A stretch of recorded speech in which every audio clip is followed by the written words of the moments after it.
Cuanto allá había un conde que tenía una fía.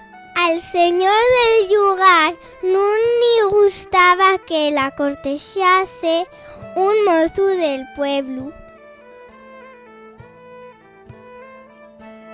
El mozo tuvo que marchar a servir al rey.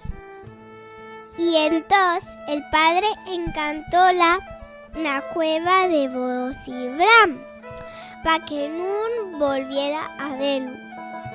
Pasados 6 meses murió el padre y cuando tornó el mozo no atopó a la moza.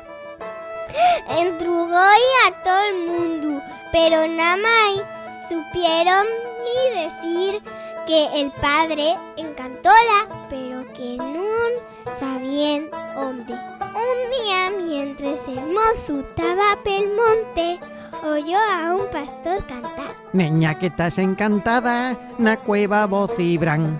Tengo desencantate nes mañanines de San Juan. Sorprendido, el mozo pensó que podía ser la su amada y pidió que dijera cómo desencantarla. Na mañana de San Juan, ve a la cueva y va a salirte una gran culebra. Entonces, tira y una llanza al pescuezo para desencantarla. Cuando llegó San Juan, el mozo acudió a la cueva Bocibram.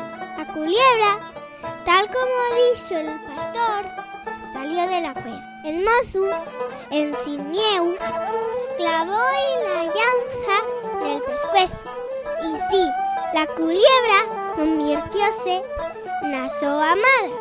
Acabase el encantamiento. Por fin podrían estar juntos.